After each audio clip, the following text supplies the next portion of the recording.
आ रहे हैं? अच्छा, ले जी, अब हम इधर आ गए हैं। अब हम जरा बात शुरू करेंगे अपनी सेटिंग्स। ये एक चैनल बना हुआ नज़र आ रहा है आपको, ठीक है? यही चैनल है जहाँ पर आपके लेक्चर्स भी पड़े होंगे, ठीक है? नजीब एंड सन्स के नाम से है।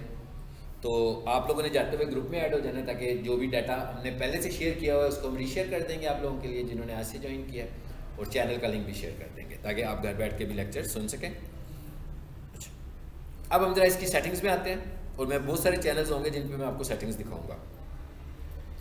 अब फॉर एग्जांपल जैसे ये एक चैनल है, इसके अलावा मैं एक और चैनल पर आ जाता हूँ, ये भी खोल लेते हैं साथ पैरेलल, ठीक है? और यहाँ पर भी आ जाते हैं कि भाई ये नया चैनल है, ये तो नया है बिल्कुल अकाउंट। ये सब आज एज लाइक योर चैनल, कि जैसे आपका चैनल होगा बिल्कुल न्यू, ब्रांड न्यू होगा, ये भी मैंने उसी तरह का ये खोला ताकि आप उस पर काम कर सकें। यहाँ से आपने YouTube पे आना सिंपली, जैसे YouTube पे वीडियोस देखने के लिए आते हैं, और YouTube से आपने आ जाना है YouTube स्टूडियो में, ठीक है? पहले YouTube खोलोगे तो यहाँ से आपने YouTube स्टूडियो में आ जाना है। फिर यहाँ से हम YouTube स्टूडियो में आ गए जी।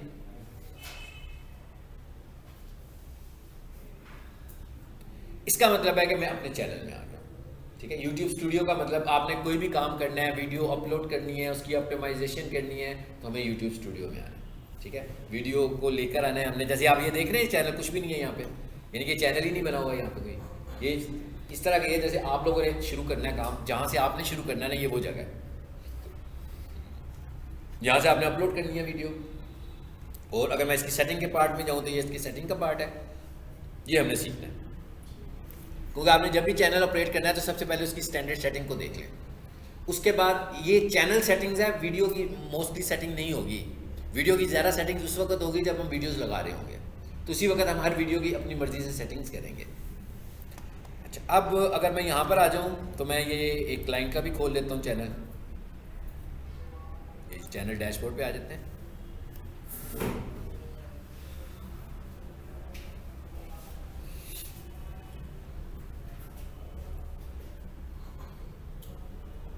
जरा एक देखें, ऊपर एक मैसेज भी आ रहा है, कह रहे जी please sign in to your AdSense account. अच्छा, ये एडसेंस अकाउंट क्या होता है? दो तरह के अकाउंट हैं गूगल के, जिनके हम समझ लेते हैं एज ए डिजिटल मार्केटर। एक गूगल एड अकाउंट है और एक गूगल एडसेंस अकाउंट है। अगर हम पुराने ज़माने में चले जाएं तो हम कहते हैं कि एक गूगल एडवर्ड अकाउंट था, ठीक है? वो पुराना नाम था उसका गूगल एड का।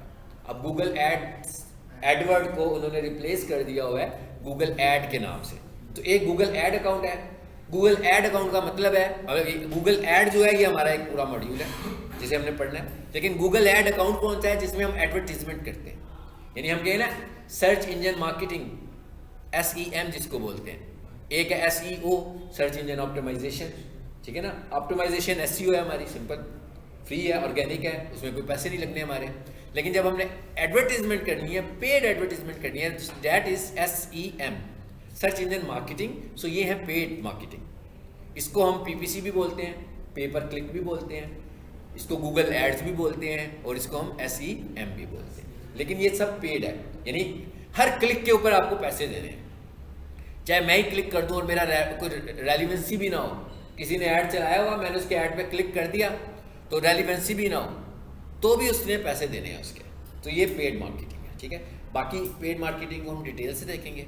अब वो पैसे हम गूगल को दे रहे हैं इश्तिहार चलाने के लिए, तो लेकिन इश्तिहार चल कहाँ रहे हैं? इश्तिहार वेबसाइट्स पे चल रहे हैं, इश्तिहार सर्च इंजन पे चल रहे हैं, यानी कि सर्च पे चल रहे हैं, सर्च इंजन रिजल्ट पेज जो होता है वहाँ चल रहे हैं, जहाँ पर एड लिखा हुआ आ रहा होता है जी। यहाँ यूट्यूब पे चल रहे हैं। ये 3 प्लेटफॉर्म हैं।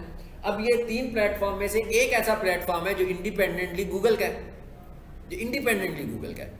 मतलब वो कौन सा प्लेटफॉर्म है? सर्च वाला, सर्च इंजन रिजल्ट पेज जो है, वो तो इंडिपेंडेंटली गूगल की ओनरशिप है, उसमें तो उसका कोई पार्टनर भी नहीं है गूगल में। लेकिन जब हम यूट्यूब पर चले जाएं तो वो इंडिपेंडेंटली तो उनका नहीं है, उसमें तो लोग बैठे हुए हैं, उसकी पार्टनरशिप है। अगर हम चले जाएं, तीसरा क्या बताया आपको मैंने? वेबसाइट। तो वेबसाइट भी गूगल की नहीं है, वो भी दूसरे लोगों की है। तो इसका मतलब क्या हुआ? 3 जगहों पर हमारे एड्स चल रहे हैं, तो एक जगह पर तो वो 100% अर्न कर रहा है और बाकी 2 जगहों पर उसकी पार्टनरशिप है। तो इसका मतलब हुआ पार्टली उसने अर्न करना है, पार्टली लोगों ने अर्न करना है। तो जिनकी पार्टनरशिप है उन्होंने जब पैसे लेने हैं, पैसे क्लेम करने हैं, तो उसके लिए वो अपना गूगल एडसेंस अकाउंट बनाते हैं। यानी मेरा यूट्यूब चैनल है तो मुझे गूगल एडसेंस अकाउंट की जरूरत है। मेरी वेबसाइट है तो मैं कहता हूँ मैंने वेबसाइट से अर्निंग करनी है, अपनी वेबसाइट से अर्निंग करनी है, उसके स्टैंडर्ड्स हैं कि भाई उस स्टैंडर्ड्स को फॉलो करें तो उस जगह पर पहुंचेंगे जहाँ से हमने अर्निंग शुरू करनी है। पहले हमें उसके स्टैंडर्ड्स को फॉलो करना है, ठीक है। सो उसके लिए हमें एडसेंस अकाउंट बनाना है। तो ये मुझे कह रहे हैं कि जनाब आपकी कुछ पेमेंट आई हुई है हमारे चैनल पे, ठीक है। सो आपका एडसेंस अकाउंट वेरीफाई होने वाला है, तो हमने आपको भेजा हुआ है या भेज रहे हैं, एड्रेस के ऊपर एक पिन भेजनी है जिससे आपकी एड्रेस वेरिफिकेशन होती है। पिन का मतलब है कि एक लेटर आएगा, लेटर के अंदर एक कोड लिखा होगा, उस कोड को यहाँ लाकर मैं पेस्ट कर दूंगा तो वेरिफिकेशन प्रोसेस कंप्लीट हो जाएगा। ये उस वक्त आता है जब आपको पहली पेमेंट आनी होती है, क्योंकि उसमें हमने उनको पहले अपना बैंक अकाउंट दिया होता है, बैंक अकाउंट के साथ हमने उन्हें अपनी बिजनेस की लोकेशन बताई होती है कि भाई इस जगह पर हम एग्जिस्ट करते हैं, तो उधर से वो वेरीफाई करके आपको फर्स्ट पेमेंट भेजते हैं। और उसके बाद जो आपकी अगली पेमेंट्स होती हैं वो ऑटो आती है, यानी उसमें आपको उनको कोई क्लेम नहीं करना पड़ता, कुछ नहीं करना पड़ता। जैसे ही आप क्लेम करते हो $100 आपके हो जाते हैं, वो आपके अकाउंट में खुद ही ऑटोमेटिकली ट्रांसफर होते जाएंगे, ठीक है। इसमें आपको खुद से कोई मैनुअल रिक्वेस्ट भेजने की भी ज़रूरत नहीं होती है, ठीक है। तो ये मैसेज आया हुआ है। अभी एक चैनल है जो आप देख रहे हैं कि चलता हुआ चैनल है, ठीक है। इसमें 40,000 सब्सक्राइबर्स भी हैं। और अगर मैं इसके एनालिटिक्स में जाऊँ तो अब ये एनालिटिक्स में देखें सब कुछ नज़र आ रहा है। मैंने पूरी वीडियो की एनालिसिस भी आ रही है हमारे पास, पूरी वीडियो के हम एनालिसिस भी कर सकते हैं कि भाई इसके व्यूज़ कितने आए हुए हैं। ऊपर देखेंगे क्या लिखा हुआ है, लास्ट 28 डेज़ का एनालिसिस दे रहा है। सो मैं कहता हूँ कि भाई मुझे 365 डेज़ का एनालिसिस दो जी। देख लें क्या कह रहा है, कहता है आपकी अर्निंग इतनी हो चुकी हुई है, ठीक है। सो मैंने आपसे कहा था ये $100 आई थिंक सो क्रॉस हो चुके हुए हैं, तो अब ये क्लेम हो सकते हैं। तो इसका मतलब क्या हुआ कि जैसे ये वेरिफिकेशन कंप्लीट होगी तो ये पैसे ट्रांसफ़र हो जाएंगे, अकाउंट में ट्रांसफ़र हो जाएंगे। और ये मुझे बता रहा है कि पिछले 1 साल में आपने कितनी क्या एफिशिएंसी है जी, आपके इतने व्यूज़ आए हैं, इतना वॉच टाइम हुआ है आपका 1 साल में, ठीक है। और इतने आपको सब्सक्राइबर मिले, 12,000 सब्सक्राइबर्स मिले हैं पिछले 1 साल में, ठीक है। सो इसका मतलब है आपको इससे भी देख के अंदाज़ा हो रहा होगा कि ऑलमोस्ट तकरीबन ये साल पुराना चैनल ही होगा। यानी इसके ऊपर हमने जब इसकी ऑप्टिमाइजेशन शुरू की, चैनल तो शायद ज़्यादा पुराना होगा, लेकिन जब हमने इसकी ऑप्टिमाइजेशन शुरू की है वो 1 साल पहले हमने इस पर काम शुरू किया, ठीक है। अच्छा, ये तो हो गया इसका वाला पार्ट। अब इसकी सेटिंग्स में जाते हैं। अब ये एक चलते हुए चैनल की सेटिंग्स है, जो सेटिंग्स ऑलरेडी हुई है, ठीक है। और ये एक नए चैनल की सेटिंग्स है। इस पर आए, सबसे पहले आपने क्या करना है जी, इधर और यहाँ पर डॉलर आ रहा होगा सबसे पहले तो। सो आपने देखना है कि आप किस कंट्री से चैनल को ऑपरेट कर रहे हैं, वहाँ का जो करेंसी मेथड क्या है, यहाँ पर आकर वो स्टैंडर्ड करेंसी से देनी है आपने। नंबर 2 पर आए चैनल। चैनल में क्या कह रहा है जी, कंट्री ऑफ रेजिडेंस। यहाँ पर भी आपने अपना कंट्री ऑफ रेजिडेंस बताना है। उसके बाद आगे क्या कह रहा है, कीवर्ड्स। अब ये जो कीवर्ड्स हैं, हमें 2 तरह के कीवर्ड्स यूट्यूब में चाहिए होंगे। एक हमारी वीडियो के रेलिवेंट कीवर्ड्स होंगे और एक हमारे चैनल कीवर्ड्स होंगे, क्योंकि हमने अपने चैनल को भी तो ऑप्टिमाइज करना है। मतलब हम कह रहे हैं हमने अपनी वीडियो को ऑप्टिमाइज करना है, लेकिन पैरेलल हमें अपने चैनल को भी ऑप्टिमाइज करना है, यानी हमारा चैनल भी लोगों को दिखे। ये तो नहीं कि सिर्फ हमारी वीडियोस ही लोगों को नजर आ रही हो, हम कहते हैं हमारा चैनल भी लोगों को नजर आना चाहिए। तो यहाँ पर आकर हमें अपने चैनल के कीवर्ड्स देने हैं। जब मैं चैनल के कीवर्ड्स और वीडियो के कीवर्ड्स को कंपेयर करूँ आपस में, तो वीडियो के कीवर्ड्स तो वेरी करेंगे। मतलब आप अगर महीने में 50 या 60 या 90 या 100 वीडियोस लगाते हैं तो उसके कीवर्ड्स एक जैसे तो नहीं होंगे 100%, वो आपकी वीडियो के कंटेंट के ऊपर डिपेंड कर रहा होगा। मगर आपका जो चैनल है उसकी निश तो एक है ना आपके पास, उसकी इंटरेस्ट तो एक ही है, उसकी मार्केट तो आपने एक ही सिलेक्ट की हुई है, तो उसका जो हमारे पास कीवर्ड होगा वो तो सेम हमें रखने होंगे और वो एक ही होंगे, वंस होंगे। हाँ, महीने के बाद मुझे हो सकता है कि भाई ये मैंने जो कीवर्ड्स रखे हैं इनमें से थोड़ी सी चेंज आनी चाहिए, तो मैं उसको चेंज कर सकता हूँ, मैं उसके अंदर मॉडिफिकेशन कर सकता हूँ कि भाई मैं अब ये कर लूँ, लेकिन वो वंस ही होंगे, वो बार बार वीडियो से उसका कोई ताल्लुक नहीं है, उसका ताल्लुक चैनल से है। तो वो ये कहता है कि भाई इधर आए और अपने चैनल के कीवर्ड्स बता दें। अब अगर मैं उधर जाऊं और यहां अगर मैं देखता हूं जी चैनल, तो ये कीवर्ड्स आ रहे हैं। अब ये चैनल के कीवर्ड्स हमने पहले से सेट किए हुए हैं, जैसे लिखा हुआ G stars academy Lahore, online MD CAT preparation, entry test, मतलब ये इनके चैनल कीवर्ड्स हैं। तो हम चाहते हैं कि इन कीवर्ड्स के अगेंस्ट इनका चैनल भी ऑप्टिमाइज हो, कि कोई भी बंदा ये चीज़ें ढूंढ रहा हो तो चैनल भी नजर आए। वीडियो तो आई है ना, वीडियो में तो हम करेंगे ही करेंगे इनकी ऑप्टिमाइजेशन, तो हम चाहते हैं इनका चैनल भी शो हो जाए। अगर आप इसको सर्च करके देखें, स्टार्स अकेडमी यूट्यूब पे जाके लिखें तो इनका चैनल ऊपर नज़र आ जाएगा आपको, ठीक है। हालांकि स्टार्स अकेडमी के नाम से काफ़ी सारे चैनल्स बने होंगे, ठीक है, लेकिन ये चैनल ऑप्टिमाइज हुआ होगा।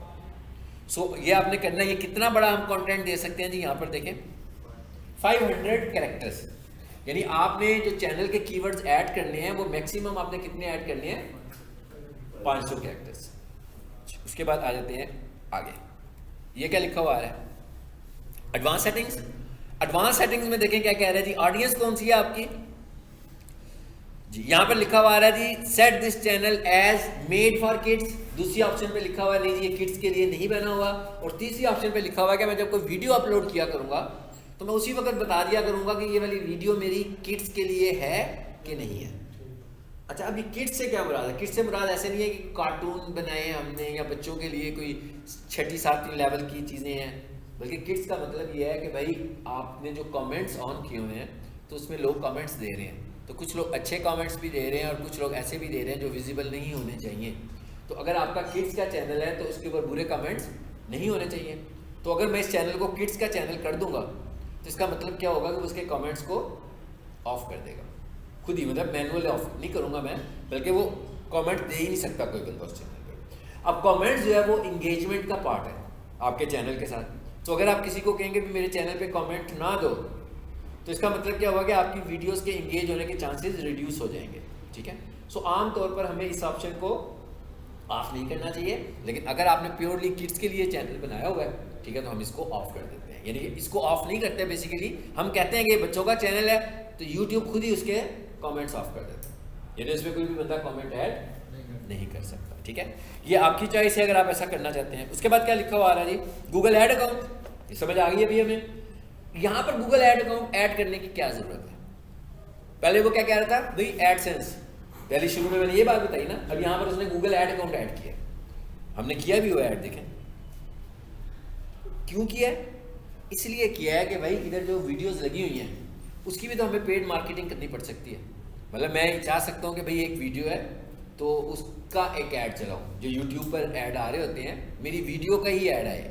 अब हम दो तरह की बात कर रहे हैं, एक हम कहते हैं कि हमारी वीडियो ऑर्गेनिक सर्च में है, और एक हम ये कहते हैं कि भाई कोई चीज़ चल रही है, कोई बंदा टॉक शो देख रहा है, कोई ड्रामा देख रहा है, तो थोड़ी देर में जो इश्तिहार आ जाते हैं हमने वो वाला ऐड भी लगाना। तो वो ऐड हम यहाँ से डायरेक्ट लगा सकते हैं यूट्यूब से। सिर्फ हमें करना क्या पड़ेगा, गूगल ऐड अकाउंट को अपने यूट्यूब चैनल के साथ कनेक्ट करना पड़ेगा। अब यहाँ से मैं डायरेक्ट प्रमोट का बटन प्रेस करूँगा तो ऐड की तरफ हम चले जाएंगे, ठीक है। वो हम जाएंगे उस वक्त जब हम ऐड को पढ़ रहे होंगे। लेकिन यहाँ आकर आपने क्या किया, ऐड अकाउंट को लिंक कर दिया, इसके साथ लिंक कर दिया, ठीक है। अनलिंक भी कर सकते हैं।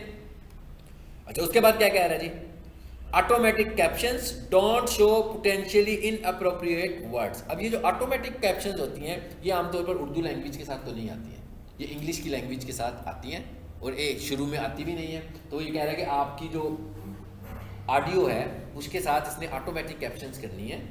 तो हम कह रहे हैं कि भाई इनअप्रोप्रिएट जो वर्ड्स हों जिसको वो ट्रांसलेट करके लिख रहा हो उनको ना करो। तो ये मैंने ऑप्शन ऑन कर दी, ठीक है। इसको मैं ऑन ना भी करूँ तो कोई मसला नहीं है, इसलिए कि मेरी तो ऑटोमेटिक कैप्शंस आएंगी नहीं, मुझे तो करनी, अगर कैप्शन चाहिए भी होंगी तो मैनुअल करनी पड़ेगी। मतलब मेरी एक वीडियो चल रही है तो मैंने कैप्शंस के लिए एक बंदा ऐड किया हुआ है कि भाई ये मेरी वीडियो 10 मिनट की है, आपने फ्रेम बाई फ्रेम जाकर इसको सुनना है और इसकी कैप्शंस लिखनी है। तो ये मैनुअल कैप्शन है। और ऑटो कैप्शंस कौन सी होती हैं, जो खुद से ही कैप्शंस आ रही होती हैं, जैसे फेसबुक पे आती हैं, फेसबुक पे आती है ना ऑटो कैप्शन, इवन वो उर्दू को भी ऑटो कैप्शन कर रहा है, ठीक है। यहाँ पर अभी हम उर्दू को ऑटो कैप्शन नहीं कर रहे। अच्छा, उसके बाद नीचे क्या लिखा हुआ आ रहा है जी, डिसेबल इंटरेस्ट बेस्ड एड्स। अब आपके चैनल के ऊपर एड्स भी चल रहे हैं, ऐसे ही है ना। अब कुछ अर्सा पहले की हम जब बात करें तो एडवर्टीजमेंट के लिए यूट्यूब का क्राइटेरिया क्या था, कह रहा था भाई आपके 4000 घंटे होने चाहिए, 1000 सब्सक्राइबर होने चाहिए, आप ऐड करो चलाओगे अर्न करोगे।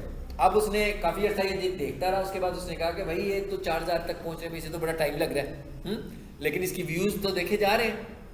तो अब यूट्यूब ने क्या किया, कहता है कि जो इस क्राइटेरिया पे पूरा नहीं उतरता उसमें भी ऐड दिखा रहा है, और उसकी टोटल अर्निंग जो है वो यूट्यूब को चली जाती है। और जब आप क्लेम करते हो तो उस वक्त आपको जो अर्निंग आ रही होती है, आप समझ लो 66 अबाउट 66% अर्निंग आप भी कर रहे होते हैं, ठीक है, यानी 66% अर्निंग हमें भी आ रही होती है जब हमारा चैनल मोनेटाइज हो जाता है। लेकिन अभी मेरा चैनल मोनेटाइज नहीं हुआ और मेरे चैनल पर एक वीडियो लगी और उसकी वीडियोस को 100 से ज़्यादा व्यूज़ मिल गए, तो यूट्यूब ने क्या किया, उस पर इश्तिहार लगा दिया। कौन सा इश्तिहार लगाया? जो गूगल ऐड से किसी ने लगवाया था उससे, तो ऐड चलना शुरू हो गया मेरे चैनल पर। अब उसकी जो अर्निंग है वो उस चैनल वाले को तो मिलेगी नहीं, इसलिए कि वो तो अभी उस जगह पे नहीं पहुंचा जहाँ से वो अर्निंग कर सकता है, उसने अभी वो क्राइटेरिया मीट नहीं किया हुआ, तो ये टोटल अर्निंग उसको जा रही है। अब मैं क्या कह रहा हूँ यहाँ पर, क्या कह रहा हूँ मैं, कह रहा हूँ डिसेबल इंटरेस्ट बेस्ड एड्स। मैं कहता हूँ भाई मेरे चैनल के ऊपर एड्स ना चले, इंटरेस्ट बेस्ड ऐड मैं अभी चलाना नहीं चाह रहा। यानी कि इंटरेस्ट बेस्ड ऐड का क्या मतलब है, किसी ने मेरे चैनल को सिलेक्ट किया हुआ है ऐड चलाने के लिए, तो मैं कहता हूँ अभी मेरे चैनल के ऊपर ऐड ना चलाओ, तो मैंने इसको रोक दिया। ठीक है, जब मैंने खुद से अर्निंग करनी होगी तो मैं चलवा भी लूँगा इसको। आगे क्या लिखा हुआ आ रहा है जी, allow viewers to clip my content. इसका क्या मतलब हुआ कि मैं व्यूअर्स को कह रहा हूँ कि रोका हुआ मैंने, अलाउ नहीं किया। यानी मैं कहता हूँ आजकल तो आपको पता है ना बहुत ज़्यादा ट्रेंड चला हुआ है शॉर्ट्स का, यूट्यूब शॉर्ट्स का, तो लोग क्या करते हैं किसी के वीडियो के कंटेंट में से पिक करते हैं थोड़ा सा पार्ट और उसको यूट्यूब शॉर्ट के तौर पे लगा लेते हैं। अब ये पार्ट आपकी ऑनरशिप का तो नहीं है, किसी और का क्लिप है, सो हमने यहाँ रोक दिया उसको। हमने कहा नहीं भाई अलाउ नहीं करना हमने। पहले क्या होता था, आपकी वीडियो लग जाती थी किसी चैनल के ऊपर, ठीक है, फिर कहीं बाद में जाके कॉपीराइट स्ट्राइक आती थी। अब अगर वो इस तरह करेगा ऐसी वीडियो को तो वो ब्लॉक हो जाएगी। यानी वो पहले ही अपलोड कर रहा होगा तो उसी टाइम उसको मैसेज आ जाएगा कि भाई अलाउ नहीं किया हुआ आपको इसे करना। सो इस ऑप्शन को भी हमने ऑन कर दिया, ऑफ कर दिया, ताकि कोई भी बंदा हमारा क्लिप यूज़ ना करे। ठीक है, यानी कि हमारी वीडियो को इस्तेमाल ना कर सकता हो। लेकिन अगर आपको लग रहा हो कि नहीं आप अपना मैसेज फैलाना चाह रहे हैं अभी, तो फिर हम इसको ऑन ही रहने देते हैं कि ठीक है हम खुद से ही अलाउ करें कि कोई भी मेरा क्लिप यूज़ कर ले। अच्छा, उसके बाद आगे क्या लिखा हुआ आ रहा है जी, फीचर एलिजिबिलिटी। ठीक है, ये मैं इस वक्त स्टार्स में हूँ। ओके, इधर आए इधर।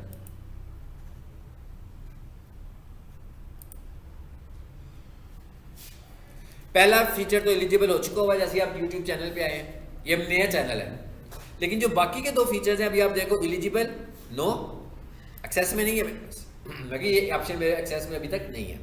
तो ये जो दूसरा है वो कहता है कि इसमें क्या है, वीडियोस ओवर 15 मिनट्स, यानी वो कह रहा है कि 15 मिनट से बड़ी वीडियो अगर आप अपलोड करना चाहते हैं, 15 मिनट से बड़ी, तो अभी आप एलिजिबल नहीं है। उसके बाद कहता है कस्टम थंबनेल्स के लिए भी आप अभी एलिजिबल अभी आप कस्टम थंबनेल्स के भी एलिजिबल नहीं है। कस्टम थंबनेल्स का क्या मतलब होता है, आपको भी पता है, जब भी कोई वीडियो लगती है उसका थंबनेल भी बनाते हैं, थंबनेल भी लगाते हैं हम लोग, तो थंबनेल के साथ ही वीडियो को हम चला रहे होते हैं। ठीक है, तो कहता है अभी आपकी एलिजिबिलिटी नहीं है। ये एलिजिबिलिटी कैसे होगी, इस पर क्लिक करें, पता लग गया आपको कैसे होगी।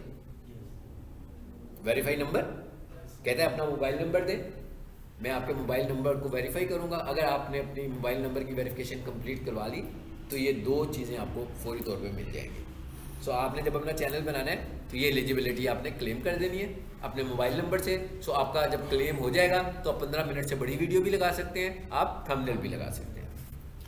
उसके बाद ये वाला जो फीचर है इसके लिए आपको थोड़ा सा टाइम लगेगा, इंक्रीज डेली वीडियोस। कहता है भाई आप अपनी डेली वीडियोस और लाइव स्ट्रीम्स को ज़रा बढ़ाएंगे तो ये फीचर खुद ही इनेबल हो जाएगा। ठीक है, जैसे अगर हम इसको देखें तो इसमें ये दोनों फीचर्स इनेबल्ड हैं, दोनों फीचर इनेबल चल रहे हैं ना, क्योंकि इसके ऊपर काम काफ़ी होने लगा हुआ है। इधर आ जाए जी अपलोड डिफॉल्ट्स पे। अब ये तीसरी चीज़ आ गई इसके अंदर, नाम से ही अंदाज़ा हो रहा है कि भाई कुछ ऐसी चीज़ें हैं जो कि हम पहले से ही सेट कर दें, हमें बार बार ना देनी पड़े। डिफॉल्ट का क्या मतलब है कि स्टैंडर्ड, और अपलोड का क्या मतलब है कि अपलोड के लिए हम कोई स्टैंडर्ड चीज़ सेट कर देते हैं। अदरवाइज क्या होगा कि जब भी हम कुछ अपलोड करेंगे तो हमें जाकर टाइटल लिखना है, हमें डिस्क्रिप्शन लिखनी है, हमें टैग्स लिखने हैं, हमें हैशटैग्स लिखने हैं, तो काफ़ी सारी चीज़ें हैं जो हमें रिपीट करनी है बार बार।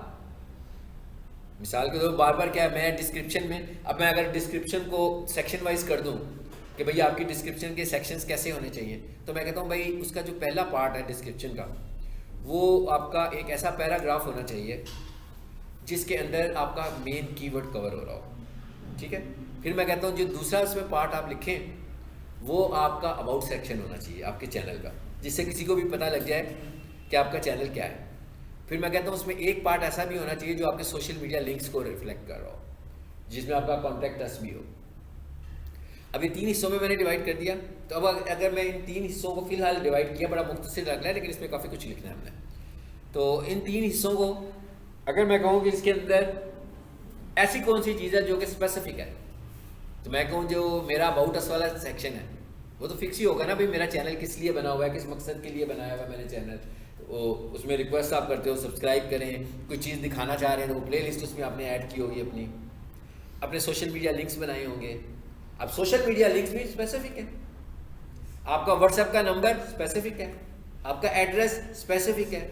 सो इतनी सारी इंफॉर्मेशन आपको हर वीडियो में बार बार देनी पड़ती है, कंटेंट टाइप करना पड़ता है। तो मैं क्या करता हूँ, ऐसी चीज़ों को पहले से ही फिक्स कर देता हूँ। इसमें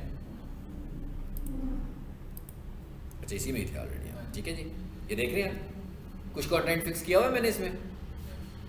इसका क्या मतलब है कि मैं जब भी अपलोड पर जाऊंगा तो डिस्क्रिप्शन में ये चीज़ें पहले से ही लिखी हुई आएंगी।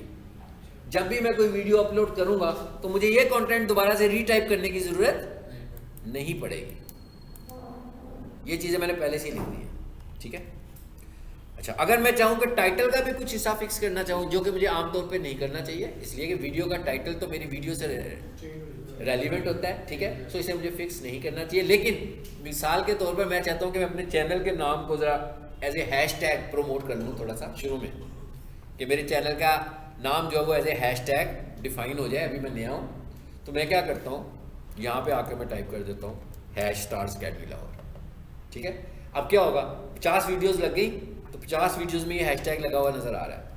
एक और चीज़ याद रखें, अब मैं आपको मुख्तलिफ चीज़ें बात बता रहा हूँ क्रॉस में, कि हैश का टैग अगर आप टाइटल में यूज़ करेंगे या चैनल किसी को मेंशन करेंगे आप टाइटल में और आप गूगल ऐड चलाएंगे, तो गूगल ऐड आपको कहेगा कि भाई ये इस वीडियो को मैं ऐड नहीं चला सकता, इसके टाइटल में आपने कुछ ऐसे सिंबल्स यूज़ किए हुए हैं जो गूगल ऐड पसंद नहीं करता। तो फिर मुझे क्या करना पड़ेगा, उसमें से जाकर हैशटैग को रिमूव करना पड़ेगा। अगर मैंने चैनल मेंशन किया हुआ है, चैनल मेंशन करने का क्या मतलब होता है, चैनल मेंशन करने का मतलब ये है कि भाई मैं कोई वीडियो लगाऊँ @ लगाऊँ और आगे चैनल का नाम लिखूँ तो चैनल का नाम आ जाए, बिल्कुल उसी तरह जैसे ट्विटर में मेंशन कर रहे हैं, जैसे इंस्टाग्राम में लोगों को मेंशन करते हैं, जैसे टिकटॉक में लोगों को मेंशन कर रहे होते हैं, ठीक है ना। इसी तरह हम यहाँ पर चैनल को भी मेंशन कर सकते हैं। सो हमें कोशिश करनी चाहिए कि हम ये चीज़ें ना करें, लेकिन अगर हम थोड़ी सी ग्रोथ के लिए ऐसा करें शुरू में इनिशियल डेज में तो हम कर सकते हैं, बाद में हम उसको रिमूव भी कर सकते हैं, ठीक है ना। मतलब मिसाल के तौर पर मैंने अभी तो लिखा हुआ है #StarsAcademy Lahore, तो जब मुझे लगेगा कि मुझे इसकी ज़रूरत नहीं रही है टाइटल में, तो मैं हैश को निकाल दूंगा बीच में से और StarsAcademy Lahore कर दूंगा सिर्फ, ठीक है। सो वो हैश निकल गया, अब गूगल ऐड को भी इसमें कोई इतराज़ नहीं होगा। अच्छा, अब ज़रा इसकी डिस्क्रिप्शन को देखते हैं ज़रा जल्दी से,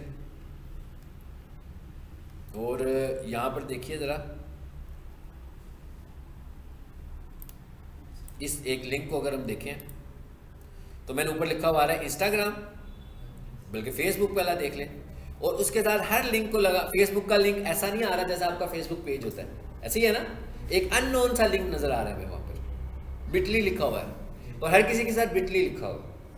अब मिसाल के तौर पर अगर मेरा फेसबुक का पेज होता, किसी के फेसबुक पेज का नाम छोटा होता, किसी के फेसबुक पेज का नाम लंबा होता, तो मैं अगर लिंक शेयर करता तो मुझे अच्छा खासा लंबा चौड़ा लिंक शेयर करना था।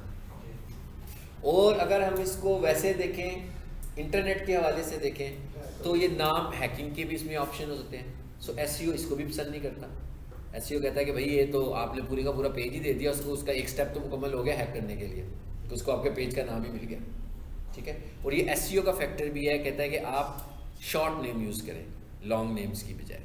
सो ये बिटली जो है ये एक टूल है और ये कहलाता है URL शॉर्टनर, इसको हम बोलते हैं URL शॉर्टनर, जो करता क्या है कि बड़े URLs को छोटा कर देता है। और ये बिटली है, ये अकेला URL शॉर्टनर नहीं है, और भी बहुत सारे URL शॉर्टनर्स हैं। इसके अलावा अगर SEO के हवाले से हम देखें तो एक हमारे पास URL शॉर्टनर है, डेट इज़ tinyurl.com, उधर से भी हम URL शॉर्टन करते हैं, वो हम बाद में देखेंगे। अभी इस वक्त जो सबसे ज़्यादा पॉपुलर URL शॉर्टनर है डेट इज़ बिटली। तो आपने क्या करना है कि अपने सोशल मीडिया के जितने भी लिंक्स होंगे उन सबको शॉर्ट कर देना। अब वो शॉर्ट कैसे करना है? अच्छा, अब एक चीज़ ये है कि अब इसमें सोशल मीडिया मार्केट एक अलग हमारा मॉड्यूल है, लेकिन सोशल मीडिया मेरा ख्याल है कि एक ऐसी चीज़ है कि आजकल हर किसी का तो बना ही होता है, जिसको ना भी बनाना आता हो वो किसी से कहकर तो बनवा ही लेता है कि भाई मेरा एक फेसबुक पेज बना दो, मेरा एक ट्विटर का अकाउंट बना दो, या बंदा खुद ही कर लेता है, कोई इतना मुश्किल काम नहीं होता, ठीक है। सो अब हम ये सपोज कर रहे हैं कि आप सबका सोशल मीडिया स्ट्रांग होना चाहिए, मार्केटिंग नहीं, ठीक है, जो चीज़ कोर्स से रेलिवेंट है उसकी बात नहीं कर रहा, लेकिन आपके सोशल मीडिया के अकाउंट्स होने चाहिए सबके। सोशल मीडिया अकाउंट्स में मैं कहूँ आपका फेसबुक अकाउंट भी होना चाहिए और फेसबुक पेज भी होना चाहिए, आपका लिंक्डइन अकाउंट भी होना चाहिए, आपका अपना पर्सनल लिंक्डइन अकाउंट, ठीक है। लिंक्डइन अकाउंट जो है वो एक बिजनेस प्रोफाइल होती है एग्जीक्यूटिव्स की, सो होनी चाहिए। जैसे वो लायर है उनकी होनी चाहिए, मैं डिजिटल मार्केटर हूँ मेरी होनी चाहिए, आपकी एक शॉप है आपकी एज ए शॉप ऑनर एक होनी चाहिए, मतलब जिसकी जो कैटेगरी है उसकी अपनी एक बिजनेस प्रोफाइल होनी चाहिए लिंक्डइन के ऊपर। अब फेसबुक और लिंक्डइन को अगर हम कंपेयर करें तो दोनों में क्या फ़र्क है जी? फेसबुक जो है वो एक फैंसी सा प्लेटफॉर्म है, जबकि लिंक्डइन जो है वो टोटली एक प्रोफेशनल प्लेटफॉर्म है। तो वहाँ पर बड़े लोग बैठे हुए हैं, मतलब डिसीजन मेकर्स बैठे हुए हैं, मतलब मैं सर्विसेज दे रहा हूँ, मैं भी डिसीजन मेकर हूँ, एक बंदे ने सर्विस लेनी है वो भी डिसीजन मेकर है। सो वहाँ पर हाई प्रोफाइल लोग बैठे हुए हैं, वहाँ पर आपका अकाउंट तो ज़रूर होना चाहिए और वहाँ पर आपकी इंगेजमेंट भी होनी चाहिए, यानी उसको आप डेली बेसिस पर यूज़ भी करते हो, ठीक है। आपका इंस्टाग्राम होना चाहिए, आपका ट्विटर होना चाहिए, मतलब ये वाले ऐसे टूल्स हैं जो कि मैं कह रहा हूँ कि ये तो लाजमी आप फौरी तौर पर आपके बन जाएँ। चैनल हम बना रहे हैं, मैं क्या चैनल तो हम खुद ही बनाने लगे हुए हैं, तो ये तो लाजमी बात है हमने इसको भी बनाना है। तो ये अकाउंट आप लोगों के होने चाहिए ताकि जब मैं डिस्कशन कर रहा हूँ तो हमें पता हो कि भाई सब लोगों के सोशल मीडिया अकाउंट्स बने हुए हैं। अब हम ये नहीं कह रहे कि आपको फेसबुक पेज एक्स्ट्राऑर्डिनरी अच्छा इस्तेमाल करना आ रहा हो या लिंक्डइन अकाउंट एक्स्ट्राऑर्डिनरी अच्छा इस्तेमाल करना आ रहा हो। पहले फेज़ में ये अकाउंट्स होने चाहिए, सिर्फ पहला फेज़ तो ये हमारा, ठीक है।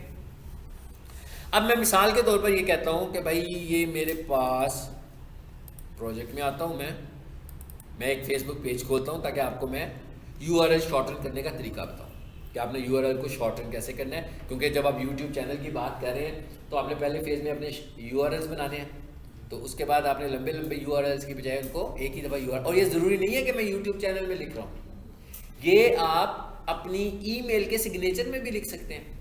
जो नीचे फुटर होता है आपका ईमेल का, बनाते हैं ना फुटर, कि भाई जिसको भी ईमेल जाए तो ये वाला टेक्स्ट लाजमी चला जाए, उसे हम सिग्नेचर बोलते हैं, ठीक है। सो ईमेल के सिग्नेचर में भी हो सकते हैं ताकि कोई भी बंदे को जब आपकी ईमेल जाए तो उसको आपके सारे सोशल मीडिया के लिंक्स नज़र आ रहे हैं।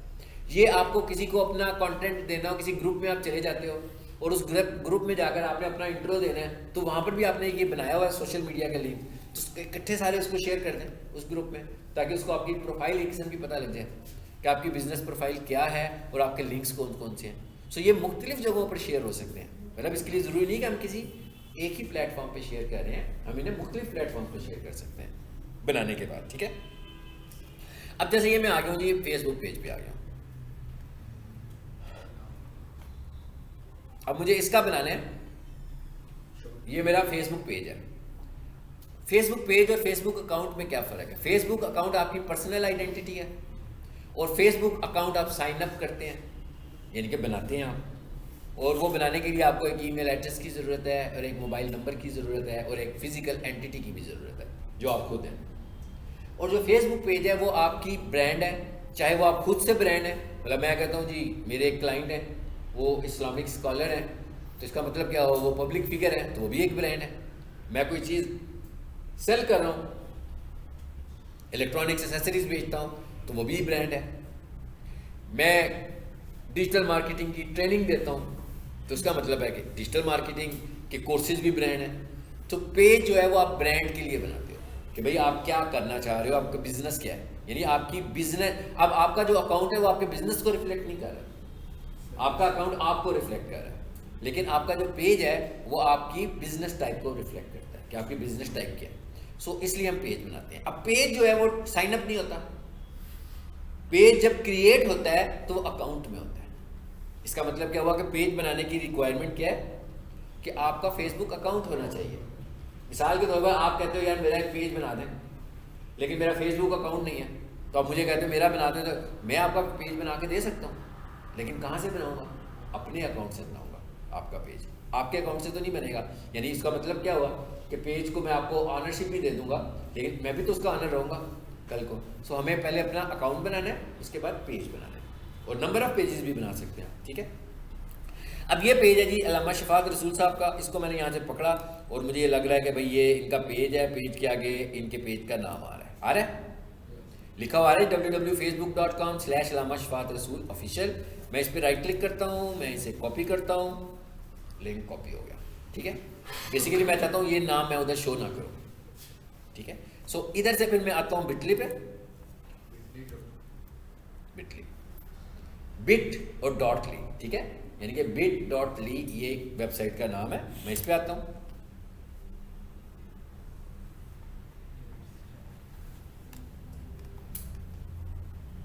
नीचे आ गया,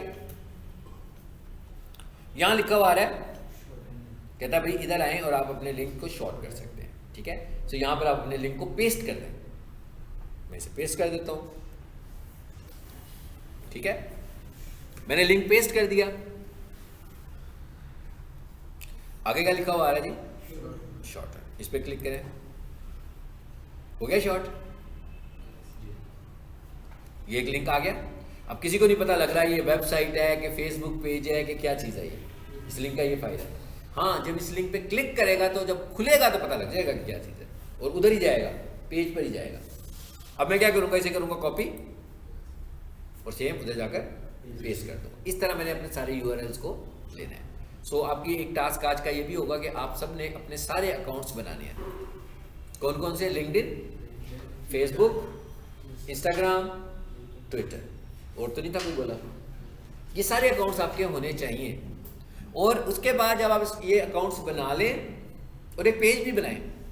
अब पेज क्या बनाएं आप, ठीक है ना। देखिए, हमें सबसे पहले ये ज़रूर पता होना चाहिए कि हमने, मतलब मैं कहता हूँ मैंने डिजिटल मार्केटिंग पढ़ानी है, लेकिन मुझे ये ना पता हो कि मैंने शुरू कहाँ से करनी है बात, तो ये सबसे गड़बड़ वाली बात है। मैंने पढ़ाना कहाँ से शुरू करना है, किस टॉपिक को मैं पकड़ूँ पहले, क्या मुझे पढ़ाना चाहिए, सीक्वेंस क्या होना चाहिए पढ़ाने का। सेम इसी तरह जब आप सीख रहे हैं तो आपको ये भी पता है कि आप जो सीख रहे हैं अब आप इसको कैसे आपने अपने लिए कैसे इस्तेमाल करना है, ठीक है ना। बजाय इसके कि आप इसको ऐसे मेरा लेक्चर सीखें कि एक लेक्चर था और लेक्चर की फॉर्म में आपने सीख लिया तो बात खत्म होगी, नहीं, आपने इसको स्किल की सूरत में सीखना है और इसको कन्वर्ट करना है आपने, कि क्या काम सीखा था उस काम को आपने एक्सप्लोर करना है। सो आज के लेसन के बाद हम ये समझ रहे हैं कि आपने सोशल मीडिया के शॉर्ट टर्म लिंक्स बनाने हैं और अपने अपने चैनल पे जाकर अपना ये वाला पार्ट डिफाइन करना है, ठीक है। अब अगर मैं आपको जो दिखा रहा था वो बड़ा कलरफुल सा पार्ट बना हुआ था, है ना, उसमें सिंबल्स लगे हुए हैं, ऐसे ही है, तो कोई मसला नहीं है। ये इमोजीज हैं सारे के सारे, इस पर राइट क्लिक करें, ये अगर मैं यहाँ राइट क्लिक किया तो ये इमोजी आ गए ना, तो यहाँ से आपको जो सा भी इमोजी लेना हो यहाँ से ले सकते हैं, ठीक है, मुख्तलिफ आ रहे हैं। लेकिन आप एक और चीज़ देखें जो मैं आगे जाकर आपको बताऊंगा। आप देख रहे हैं ये बोल्ड भी हुआ है, कुछ नज़र आ रहा है ना बोल्ड, जैसे माइक्रोसॉफ्ट वर्ड में हम फॉर्मेटिंग करते हैं। सो यहाँ पर जनरली तो फॉर्मेटिंग नहीं होती डिस्क्रिप्शन में, लेकिन मैं अभी आपको एक टूल बताऊंगा आने वाले लेसन में जिसमें आप यहाँ फॉर्मेटिंग कर सकते हैं। यानी हम इसमें जो लिखेंगे वो फॉर्मेटिंग की शक्ल में होगा, लेकिन वो ऐसे नहीं होगा कि हम डायरेक्ट नहीं कर सकते। यूट्यूब नहीं हमको दे रहा फॉर्मेटिंग की ऑप्शन, हम कोई थर्ड पार्टी टूल इस्तेमाल करके उधर से टाइप करके यहाँ जब लाएंगे तो वो फॉर्मेटिंग की शक्ल में होगा हमारे पास, ठीक है, वो हम बाद में देखेंगे। अभी फिलहाल मैंने नहीं आया वो इमोजीज, दोबारा कर देते हैं, आ जाओ भाई, अब आ गया था तो मैंने उससे इनकार कर दिया। यहाँ से जो से मर्जी ले ले, ठीक है। डिस्क्रिप्शन लिखते हुए कि ज़रा थोड़ी सी कलरफुल सी बनाएंगे, कोई बंदा आपकी डिस्क्रिप्शन देख रहा हो तो जैसे वर्ड में आप फॉर्मेटिंग करते हो तो कुछ चीज़ें नज़र आ रही हो। लेकिन ये बोल्ड करने का क्या तरीका है हम आने वाले लेसन में देखेंगे, ठीक है, कि बोल्ड मैंने कैसे किया हुआ। चलो जी, ये भी हो गया। यानी कि ये टास्क मैंने आपको बताया कि आपने करना है, चैनल बनाना है अपना। चैनल की आज हमने सेटिंग्स पढ़ ली, तो इसका मतलब है सेटिंग्स करनी है। अगले लेसन में जो मैं आपको बताऊंगा वो फिल्मोरा नहीं हमने देखा, अभी नहीं देखा ना, अगले लेक्चर में आपको फिल्मोरा बताऊंगा। फिल्मोरा क्या है, हमारे पास एक टूल है, वीडियो एडिटिंग का टूल है और सादा टूल है। मतलब ऐसा टूल है कि आप लोगों को वीडियो एडिटिंग नहीं आती है तो आप मेरा एक लेसन लेंगे तो आपको वीडियो एडिटिंग आ जाएगी, इस तरह का टूल है, ठीक है। सो इसलिए हमने यहाँ रखा हुआ है कि डिजिटल मार्केटिंग का मतलब क्या है।